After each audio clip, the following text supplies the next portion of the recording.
This is Blair Durham with Black Wall Street Today, your media hub for all things Black business and related news, strategy, and events.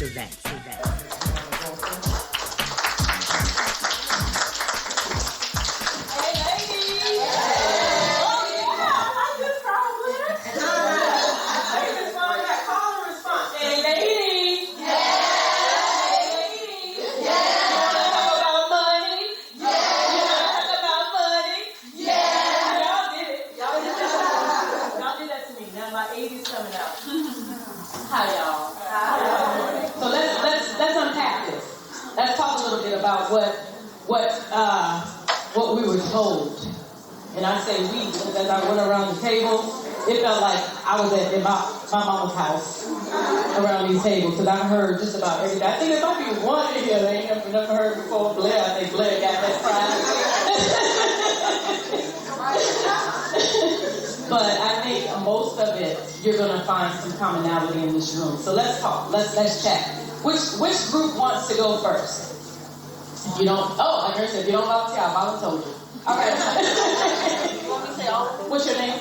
Katrina, can you tell us 3 of the most powerful ones that stand out at your table? And I want you guys to do this. As you're hearing the examples from each group, if it's on your sheet, put a check beside it. All right? And then as we go around to each table, I want you to tell me, and y'all want to remember, that's why you put a check, what you have in common with the last table that spoke. All right? All right. So, have multiple methods of payment, robbing Peter to pay Paul, and more money, more problems. Methods, multiple methods of payment. Robbing Peter to pay Paul. Robbing Peter to pay Paul. And more money, more problems. More money, more problems. Anybody heard those before? Yeah. All right. Okay, so Blair, she gave us this gem. Any deal on wheels beats heels. And Blair, you gotta explain that. Because that's anybody ever heard of that? That's a daddy original. Yeah. And I don't know if it was an original, but it's any deal on wheels beats heels, as in walking, pat and turn. Right? So whenever we were car shopping or whatever, he'd be like, hey, any deal on wheels beats heels. Come on, let's get this spot. Like, in other words, I don't want to go to 99 dealerships. I don't want to be like, let's just get a car. You need to be driving. And I thought it was, like, I loved it when he said it. But come to find out, my brother hated it because he says he didn't get the financial literacy piece. Because my dad was just so, look, let's get this done. You know what I mean? He didn't get to understand credit, how that could impact the cost to purchase a vehicle, et cetera, et cetera. So that was the one. I'm going to put that one in my repertoire. Okay, to finish our list out, we also had the love of money is the root of all evil. Then some people didn't hear anything at all. So there was a silence associated with money. Money doesn't grow on trees. Money can't buy happiness. Money is up there with oxygen. Also, there was a priority on external appearance. So use your money to look good at all times. Just said you broke them and you gotta look. Well, right. Y'all look like you I was told that one. What about yourself? Working early and often. Blair surprisingly had a full-on salary at the age of 13. Had a stipend and a tip. Hi everyone. So on my table we heard money replenishes itself. Don't be afraid to spend it. We also heard we don't have money. And the next one is pay yourself first. Awesome. Anybody heard those before? Thank you, sister. What's your name? Catherine is a cheerleader, y'all, of the sisters. Y'all give Catherine a hand. And Catherine is encouraging her sisters in here, because it's hard to talk about money, huh? I guess our 3, well, we had in the last group, say that we also said, More money, more problems. But I think the other table said something about like I don't have it or. Oh yeah. I don't have money. And We said I don't got. Yeah, I ain't got it. Gotta make money to have money. Save money for a rainy day. Oh yeah. And I'm not made of money. Made of money. Yeah, I heard that one a time.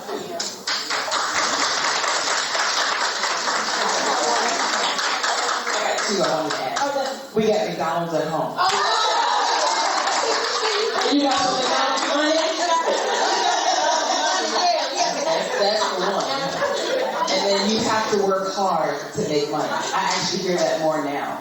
Yeah. Than I did growing up. Because my parents don't understand the nature of my business. Hold on, we got a couple of willing workers over here that want to add some ones that we didn't have.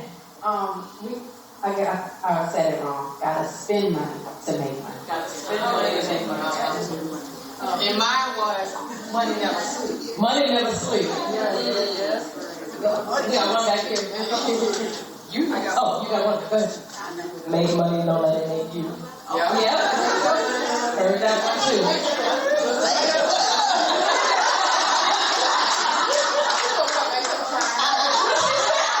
Do some strange for a piece of cake.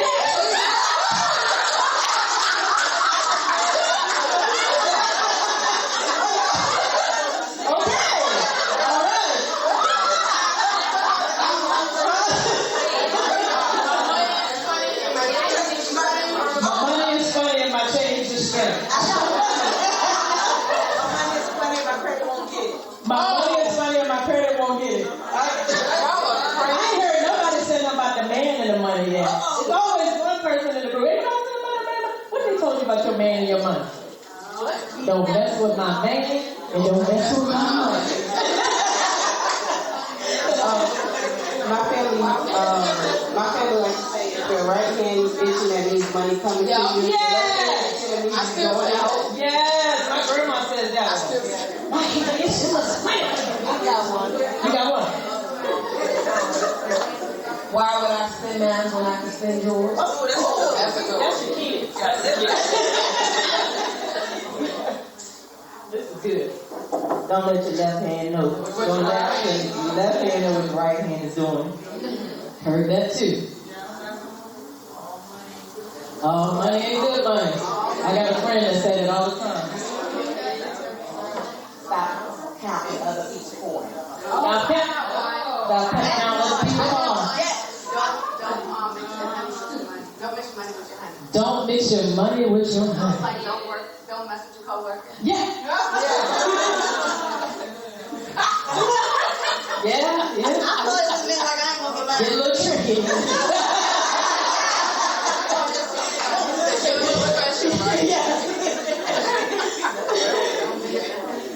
I see. So, Curious, say something. go ahead, big dog. Everybody heard that? Go ahead. If it don't make dollars, it don't make Y'all rock stars. Give yourself a hand.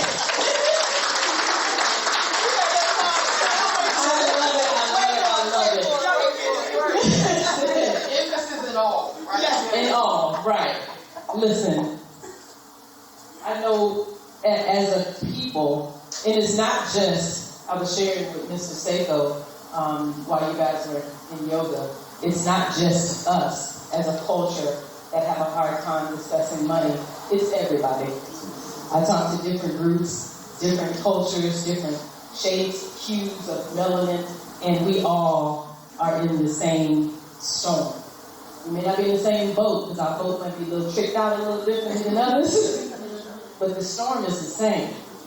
And we all can benefit from just a little bit more financial education. So don't feel bad when you're discussing money.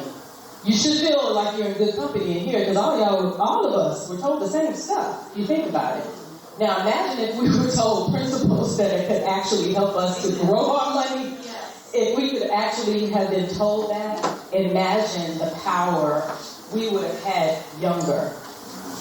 But all is not lost. It's not too late. It's never too late. As long as we have breath, it's never too late. So I like to talk about money in a different way. I don't like to lecture at you about budgets. Budgets are boring. Who wants a budget? Who really want a budget? You want a budget? Y'all look at the budget geek over here. Y'all say hi to her. Stand up. What's your name? Katrina said, my name's Katrina and I like the budget. I'm just playing. You want to ball out.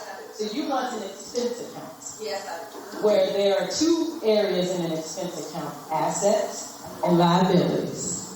An expense account, budgeting is more, and I wasn't even going to talk about budgeting. See, y'all going to make me talk about stuff. Budgeting is more restrictive.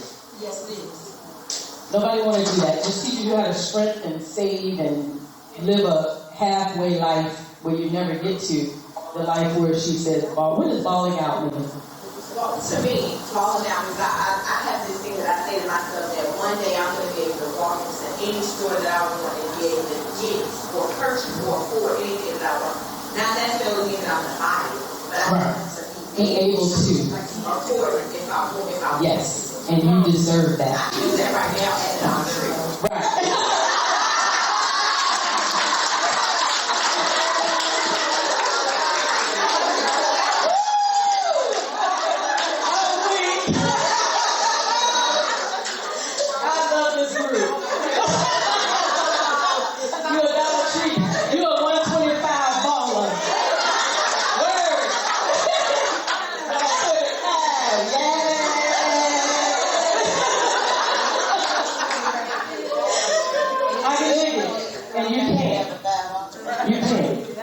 And you will.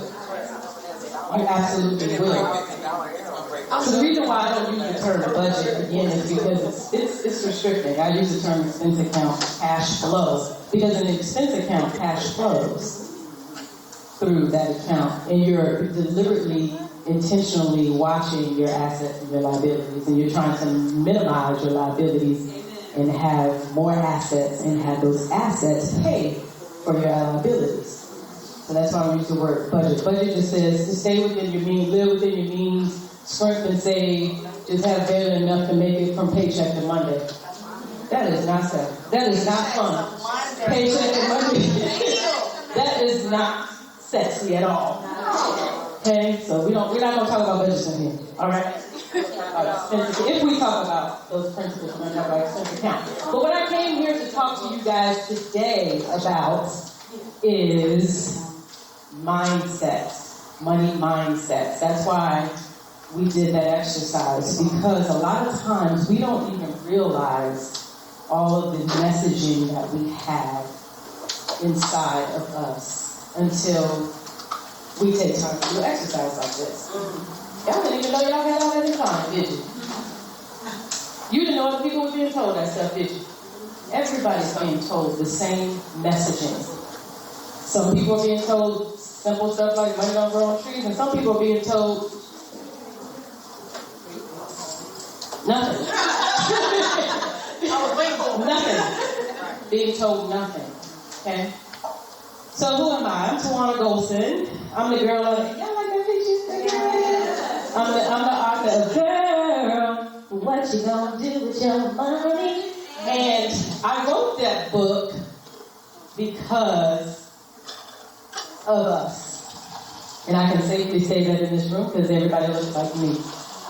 The truth is I wrote it because first of all, I wanted to have something to leave to my daughter. My favorite daughter is what I call her. She's my only daughter. You know, yeah. Technicality, tomato. My favorite daughter and the granddaughters I may get one day. I have all grand boys. Nobody want to give me a grand girl. But and the granddaughter, great granddaughter, and my nieces, goddaughters, wrote it for them to have something written that's simple in simplistic terms to just let people know that you can do this with your money. Money doesn't have to be a taboo. It doesn't have to be something that you run away from, but it can be intentional. I have made some intentional decisions in my life because there's so much messaging out here. You go on YouTube University right now and just Google finances, you're going to get a whole lot of people telling you a whole lot of things. And a lot of times we look at these things, I'm guilty and have been guilty of it, and we do nothing because it's a lot. And we don't know where to start.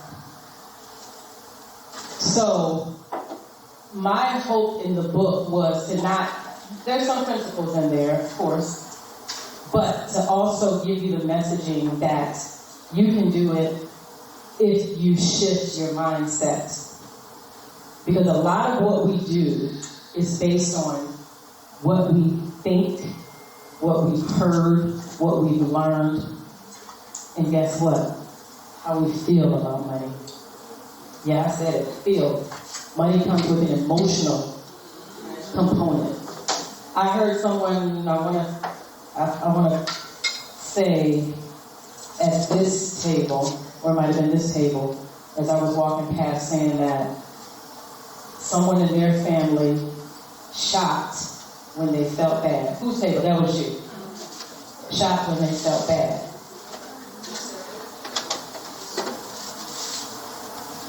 Boyfriend left me, I'm gonna go shopping. Retail therapy. Dog died. Retail therapy. Lost my job. I ain't got no money, but I'm still going shopping. We've all done it. We all do it. Because it gives us that emotional release. So it comes with a serious emotional component. I'm a business coach. I'm a life coach, but I concentrate on businesses and coaching financially. And one of the biggest parts of my practice is sitting down with small business owners on the business expenses. But before we can do that, we got to talk about how they deal with their own money. Because if you're going to employ people, that's some serious stuff. You know, that's other people's mouths that you're feeding. You got to make sure that you can at least handle yours first, right? So we talk about that. In the process of that, a whole lot of emotions come. I had people crying. They don't want to talk about it. Believe it or not, there's little things that we can tweak, that we can find money. They don't want to talk about it. What do you mean I got to go get a prepaid phone versus having this $200 a month cell phone bill? I can't do that. I got to have a new Apple. I got to have a new iPhone. Oh, but honey, if you, AT&T got the same plan for $50 a month with no contract. You're renting your phone. It's hard to get people's mind wrapped around little small principles like that. I always say we can shop in our closet. Because I love to shop. Y'all can see. Shoes. I love to shop. But what I try to do before I go out and make these crazy purchases, first of all, I plan for it. At this stage of my life, it's planned for it. But even before that, I practice a principle where I shop in my own closet first. But let me just make sure I already have a red suit in there. And most of the time I do. I got it. Seriously, this is the first time I wore this. I took the tag off today. I forgot I had it. Because this weekend, I made a couple of purchases. And my rule is, if you bring, for the amount of pieces you bring in, you got to take out. And you got to give it to someone else. You don't like that rule? You know why my rule is? You know why that's my rule? Because my closet gets over flooded and I can't maintain. So I have to give out. And I actually lost some weight. I lost about 32 pounds last year. But the real rule is I take out. But I did lose some weight, and the other day I was speaking somewhere and I had my cell phone in my pocket and my pants started slipping. And I was like, oh my God, I really lost weight. That's when you know you really lost weight. Thank y'all. I needed to for my numbers. You know, I'm in my 50s and my blood pressure got elevated.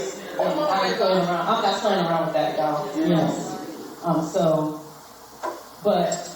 So I did have to shop. I did have to shop and give away some things. But there were some things I didn't have to give away too, so I had to make a decision. So when I bring in pieces, I have to take pieces out and give it to someone else. Socks don't count.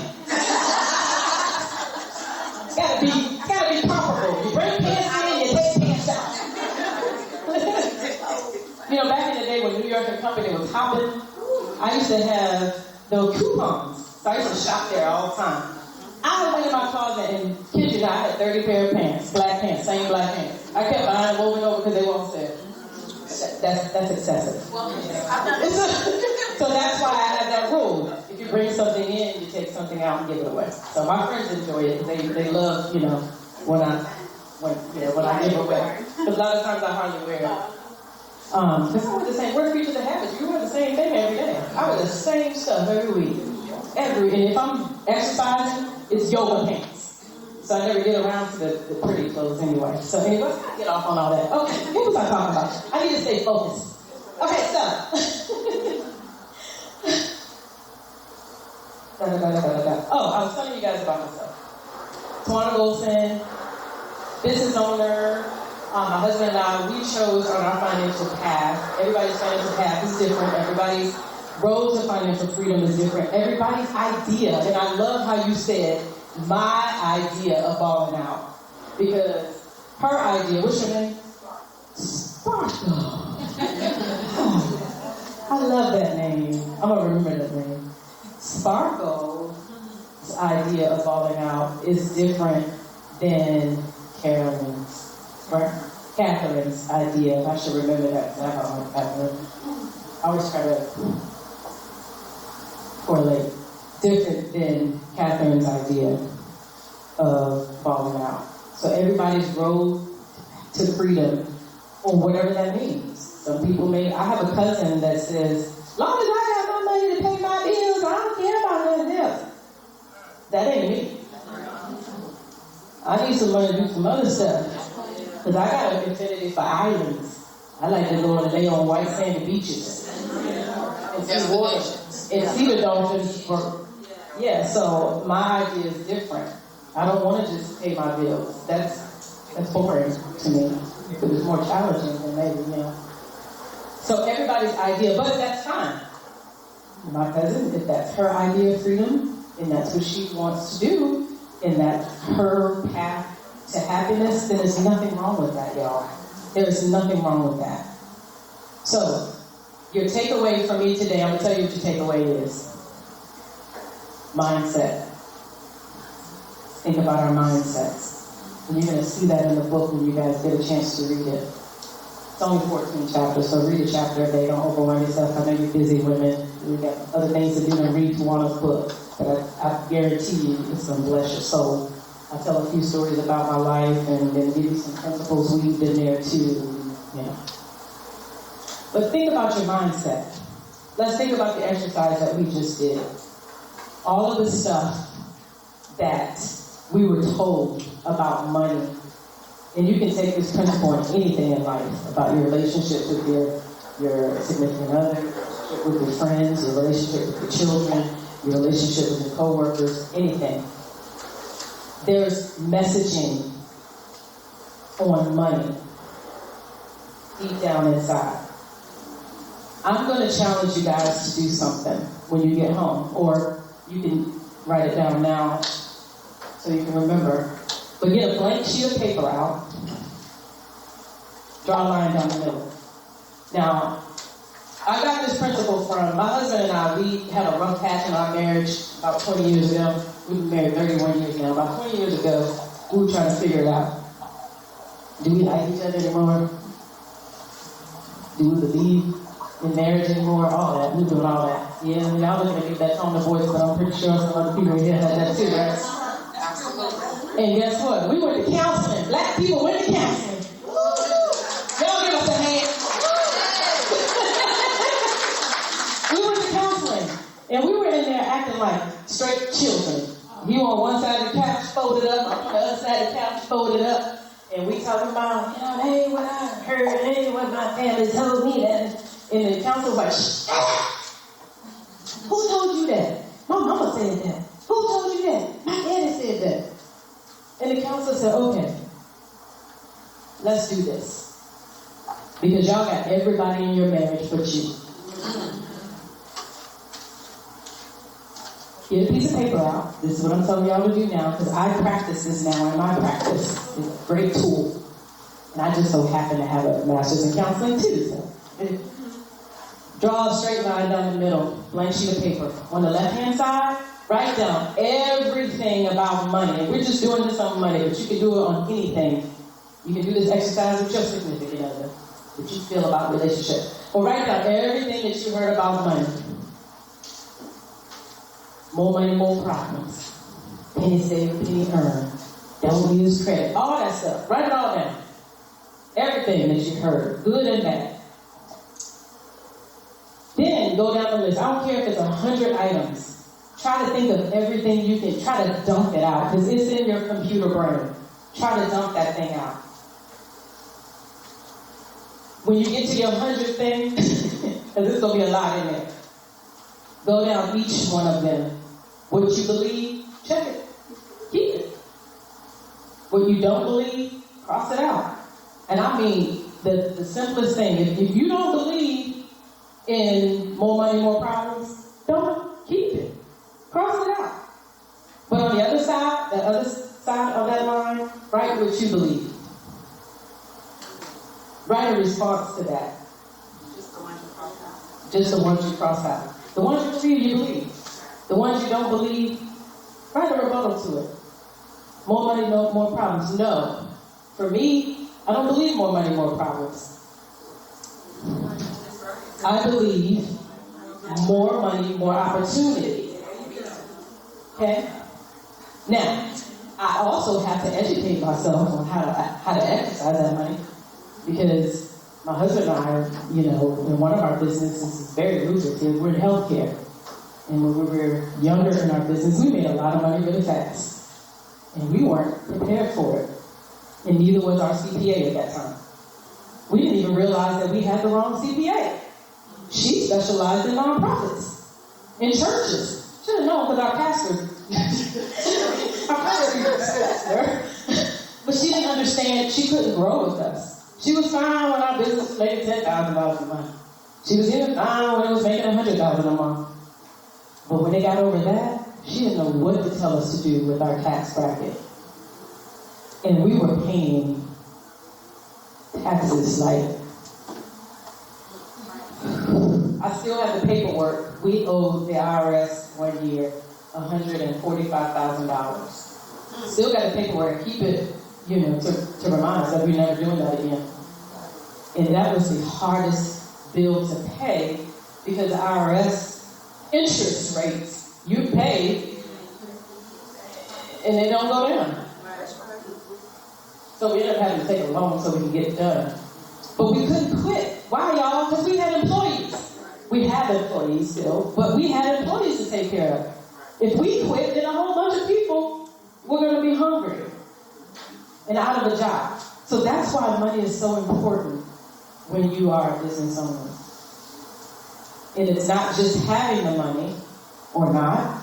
It is also being educated around what to do with that money. Because as you move and as your money changes, you have to make changes too. Okay? And I don't subscribe to, I'm just going to let them handle it. Yes, we got CPA and tax attorneys, but I don't just let them handle it. I be reading stuff too. They mean that, tell me about this. What about this? Yeah, you can do that. Okay, why you didn't tell me that? You have to be active. Okay? Any questions? Yes, I have a question. Thank you. So I was explaining to the people at my table how much, going back to our upbringing and everything, how much anxiety that I have around money. Like I would probably be one of those people who would cry in the session.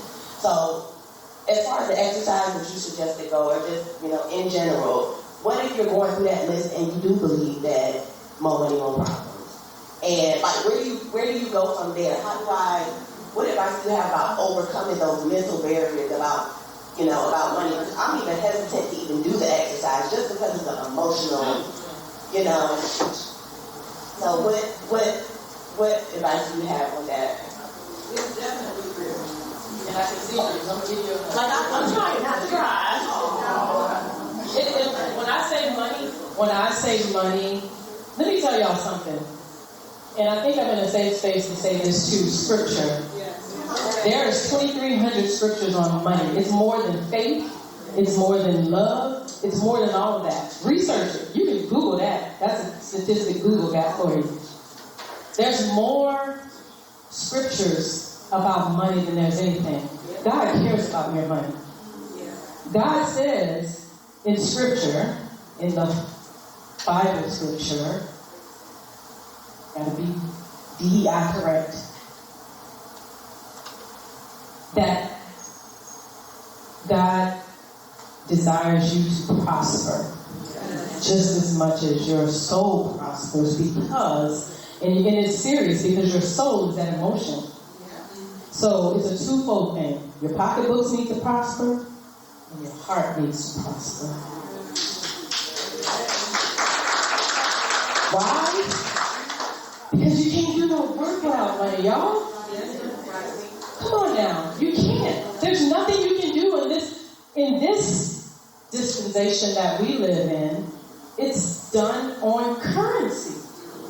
Now, back in the day when bartering, and we still can barter a little bit, but it only goes so far in this era.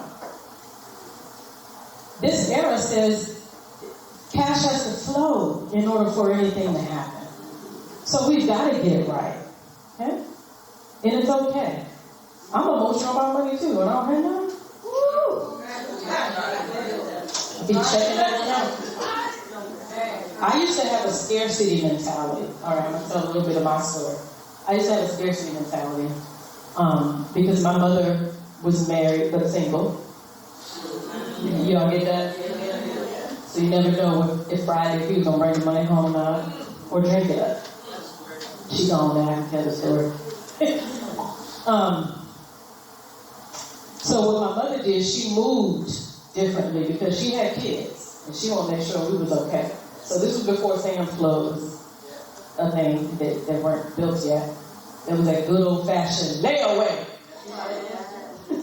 My mama used to lay away toilet paper, soap, no joke, toothpaste, everything. We had stuff in the house like a storage closet. We had a store at the house because she didn't know if this dude was going to come home with the money. So me as a child, I'm watching that, I'm like, okay, this is what you do. So when you get married, you buy up all this stuff, you stock it up, and, I always had, my kids ain't asked to be here, because I became a mother early. Kids ain't asked to be here, so they're not going to go for nothing. They're not going to want for anything. So I did the same thing. Stocked up. Every time my husband was in the military, so every time the commissary had a sale, Tijuana was down there buying them 25-cent cereal. They went in the bed. They were in the closet. They were everywhere. Drove my little young husband crazy because I also wouldn't allow him to spend any money. All the money came home to me. I'm going to divvy it out because I appointed myself the best one to do the money, right? I appointed myself. And he just agreed because he wanted to make his wife happy. But he was miserable because you got enough to get gas. Oh, you don't need no lunch out there. Come home, eat your lunch. Your office right down the street. We live no baby. Come on down here and eat this lunch. You don't need nothing. And I controlled it like that because I was afraid of going without. That's a scarcity mentality. Now, mind you, we didn't have no more money than we did if I didn't do that. Because I didn't know how, I was not educated well enough on money. So that was my emotion around it. So my husband and I, we had a lot of arguments about it because he came from he was the oldest of two youngest children. Both his parents were the babies. Daddy was the youngest of 14, Mama was the youngest of 8, and they didn't have to do anything. His mama didn't even know how to cook. They would stop at Auntie's house and get food and go home. So they were really true babies of the family. So they went without a lot. So my husband was like, hey, we got money now, we're in the military. He thought we was rich league. We were still poor in the military. We in the military, we got money, we need to spend our money. He wants or nothing, we need to get car loan. Y'all remember those commercials, right? He wanted us. So he wanted to spend, and I was like, no, we can't spend, we got 2 little ones. But we were miserable with that mentality. So what I had to do is I had to educate myself a little bit more, give a little bit too, Sometimes we had to buy some stuff that I didn't want to buy because it wasn't all my money. But education is going to help you with your mindset. Financial education. Don't go out there and try to get everything in one day. Just take a few things that your spirit resonates with and nail them. Don't try to learn everything about stocks. Don't try to learn everything about real estate. Don't try to learn everything about business. Take one bite at a time. Because you also got to know what is your financial or investor DNA. Any business owners in here? Aspiring business owners too? So you guys are risk takers. Yeah. You're like at the top of the chain of risk takers if you're a business owner. You gotta be. You gotta be. But you have to know that about yourself. That's your investor DNA. But for somebody else, like my cousin Keita, she don't want no parts of that. She happy working her 9 to 5 because she just want to pay her bills. So she's met her idea of financial freedom. So you got to know that about yourself. So that's how you tune into that. Know that about yourself and educate yourself. And even being a business owner, it's constantly education. We never stop. Business owners don't ever stop educating themselves because laws change, rules change, taxes change, everything change. World change, times change, things change. Constantly with businesses. So it's not like we can do a 4-year college and be like, oh, I'm done. No. It is constant. Every day. Learning something, staying relevant, staying fresh, staying new, adding value. So that's the first thing I wanted, speaking of value. And I have a slide, but I don't hardly go to it because I like to talk. That's another thing. Mindset's the first thing. So y'all got your exercise for home. You got your homework for home. And my email address is in the book too. Shoot me an email. Chit chat with me about your progress. The other thing I want you guys to do is to hone in on you. It is my belief that you are your greatest asset. Let that sink in. You are your greatest asset. We're always looking for, what can I invest in? Am I almost done? 5 minutes? 10 minutes? Good. I'm going to wrap it up in 2 minutes so we can talk, we can have some questions. You are your greatest asset. So what I want you guys to do is I want you to hone in on you and your value. Think about value creation. And I talk about this a lot with my business clients. You know, a lot of folks want to sit down and, what should I do? I don't know what you should do. What's my purpose? I don't know. That's not between me and you. That's between you.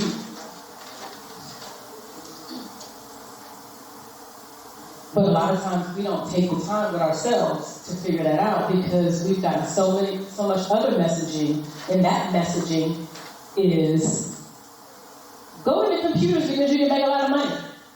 In my family, it was be a nurse. Everybody else was a nurse. And I tried it. Lord knows I did. Until I got the clinicals. And I realized I'm nobody's nurse. I'm a counselor, not a nurse. But I had to, thousands of dollars later, going to nursing school, pleasing my mother, who was the RN in the family, and my grandma, who was also a nurse, and all the plethora of aunties and uncles who were in the nursing field, and the lab techs, because that's the family thing. We all went medical. I was miserable in that part of medical. So that messaging I had to rewrite that messaging. And then take the risk of disappointing my mother for a moment. She got over it when I, became a business owner and could buy a house and all that stuff. She got over it. But back then, it was like, what are you doing? This is what we do in this family. Y'all know the long list of everybody in the family are lawyers. Everybody go to Duke University. Everybody do that. So you lose your own identity in the family's identity. So I want you guys to really hone in. And all of this got to do with money, y'all. Believe. Trust me. Y'all can learn about budgets and expense accounts and all that somewhere else. But that's not going to do you any good if you don't deal with this first. And this. Okay? So, I want you to go and spend some time. I want you to be intentional with your heart. Okay? Heart. Your health. And I'm saying this from a place of love. The reason I lost 32 pounds and I'm still going is because my numbers were not good. Working, and working, and working. Grieving, and grieving, but not really taking the time to deal with it. So I work to not grieve and to avoid. And then my numbers were going like this. And my weight was going like this. So I had to think about taking care and taking heart. So H for health. E, education. Educate yourself financially. Take 1 or 2 things. Don't do it all. A little bit at a time. Take small chews. See what resonates in your heart as far as where you should go with your money, how you should invest, what you believe in. A for attitude. And what I mean by attitude is your mental health. That's another place where not only as business owners, but as women, we take care of everybody else, but we don't really take care of ourselves that well. So I applaud you guys for doing yoga this morning. I hope you got some clarity. I also do yoga, but I do hot yoga. I like the heat. You can do it. You just got to work it. But hot yoga and yoga allows you to be still and just listen to a voice and movement. Or do the 6-minute morning. Get up in the morning, give yourself 6 minutes in a quiet place. My closet, I have a special chair in my closet that's in front of a window, and I have a bird that visits me. Now it's butterflies. My mom, that's why I wear butterflies. I believe my mother visits me with yellow butterflies. And they follow me now. And so I sit in this window and I intentionally think every morning. That's my appointment with myself. I initially gave myself 6 minutes. Sometimes it's 60 minutes or more because it's a practice now. But give yourself that time, mental health time, to think about your day and how you're going to add value to the day and to those around you and where the higher power wants you to be at that day. So A for attitude, that's your mental health. R, relationships.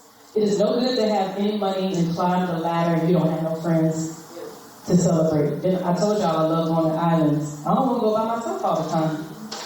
My husband get bored sometimes. I love him, but there's so much sex we can have. Blair said, speak for yourself. I saw her eyes roll back there. Speak for yourself. Yeah, when I was in my 30s, I was tearing it up too. But anyway, y'all can edit that out this podcast. Funny story. We have to be on the same island on the same day. That's crazy. On social media. Didn't even know it. We didn't sit on social media. We was there at the same time. But anyway, without those relationships around you, climbing that ladder, and you look around and everybody's gone because you didn't nurture relationships, what kind of heart is that? What kind of life is that? Right? Then finally, the T for time. Give yourself time. You were there too? On my cruise? Did we see each other? Probably did. You were on a cruise? Yes. Were you on there too? Yes. How did we not see each other? This is so crazy. Okay, back. So give yourself time to make all this happen. So that's heart. Take care of your heart. All right? Y'all got that acronym.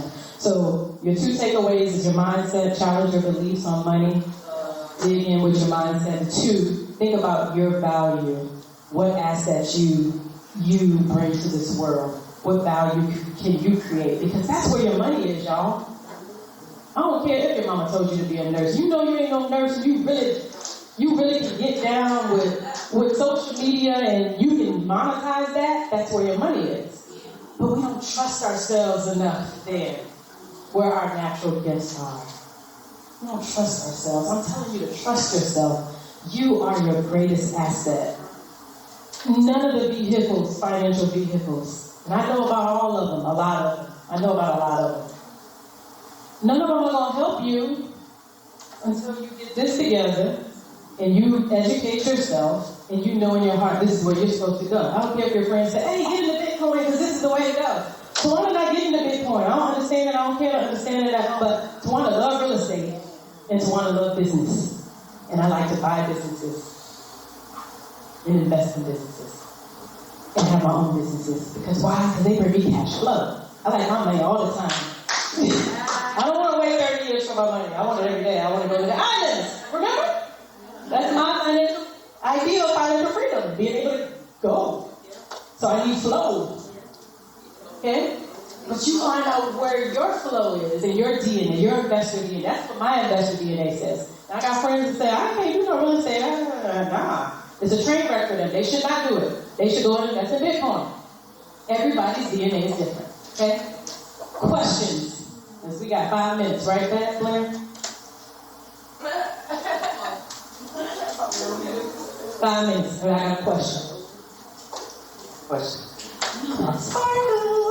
We kind of have 5 minutes, but really we need to be able to use the restroom before we go to the bus and let it clear. So, what recommendations would you have to educate your children when it comes to money? I have 3 children. My oldest child, the money burner hole in her pocket.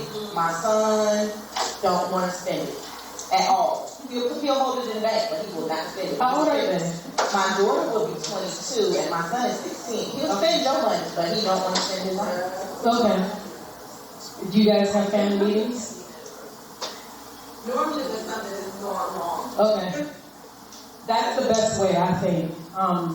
And we do it now, even with our grandchildren. We have legacy meetings, and we talk about those things. Yeah, because we have a trust that most of our stuff sits in, and they have to know about it.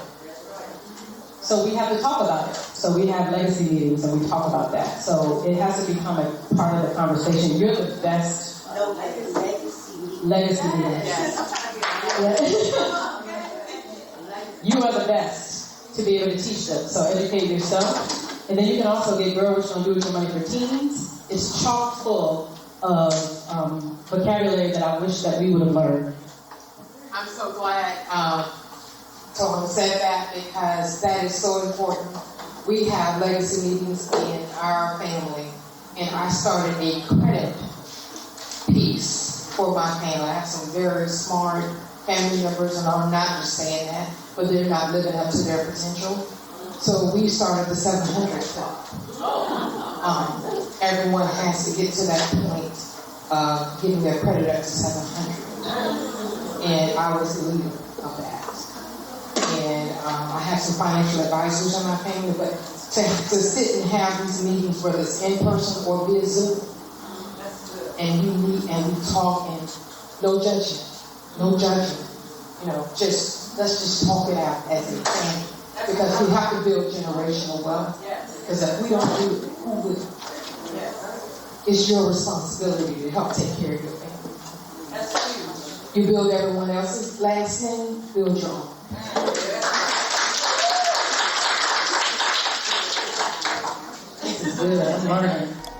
Phenomenal.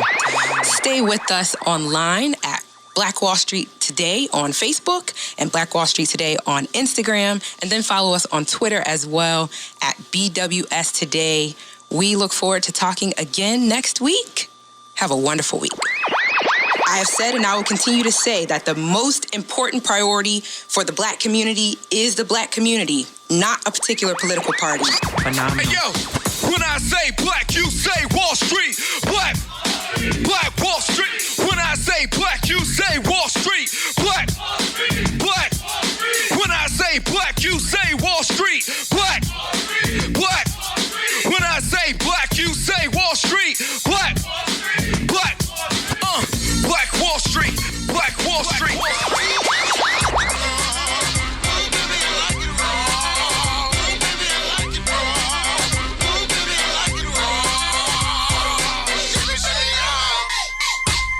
Phenomenal.